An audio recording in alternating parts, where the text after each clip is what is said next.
It's a day for the history books. We begin tonight with a shocking moment in Ottawa. The leader of the official opposition was thrown out of the House of Commons during question period by the Speaker.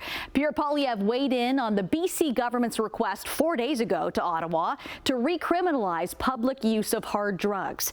Instead of responding to the question, the Prime Minister accused Poilievre of associating with far-right extremists and called him spineless. Let's take a look at the tense question period exchange.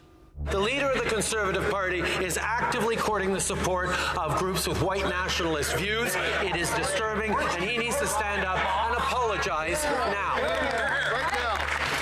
It is important that we try to control ourselves. I always condemn extremism and racism, including from the guy who spent the first half of his adult life as a practicing racist, dressing up in hideous racist costumes so many times. To make an accusation directly at the character of a single person is not appropriate.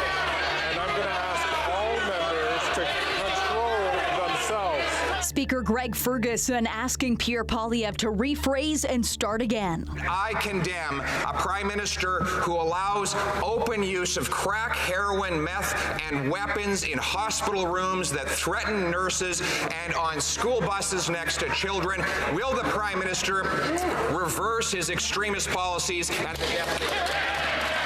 Trudeau then circled back to Poilievre's endorsements by far-right leaders. The leader opposite is showing us exactly what shameful, spineless leadership looks like. He shakes hands with white nationalists and then urges to actively court the support of those members and has the nerve. Get it together, Greg! Fergus was losing patience with Conservative MPs at this point and kicked MP Rachel Thomas out of the chamber for disregarding instructions.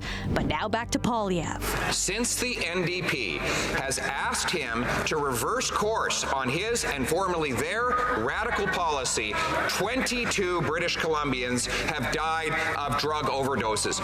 But he continues to allow those drugs to kill the people in our hospitals and on our public transit. When will we put an end to this wacko policy by this wacko Prime Minister?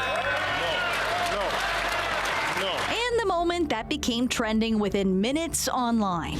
I'm going to ask the Honourable Leader of the Opposition to withdraw that term, which is not considered parliamentary. I replace wacko with extremist. He is an extremist. The Honourable Member to please. The Speaker asked Poilievre 2 more times to withdraw his comment.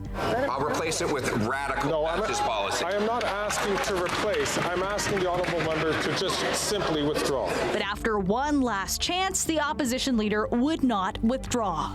Mr. Poilievre, I have to name you for disregarding the authority of the chair. Pursuant to the authority granted to me by Standing Order 11, I order you to withdraw from the House and from any participation by video conference for the remainder of this day's sitting. After kicking the Conservative leader out of the House of Commons, his party left the chamber in protest. Poilievre taking to X, doubling down. Well, I guess it would be quadrupling down at this point on the drug policy, saying, quote, "This is a wacko policy from a wacko PM that's destroying lives."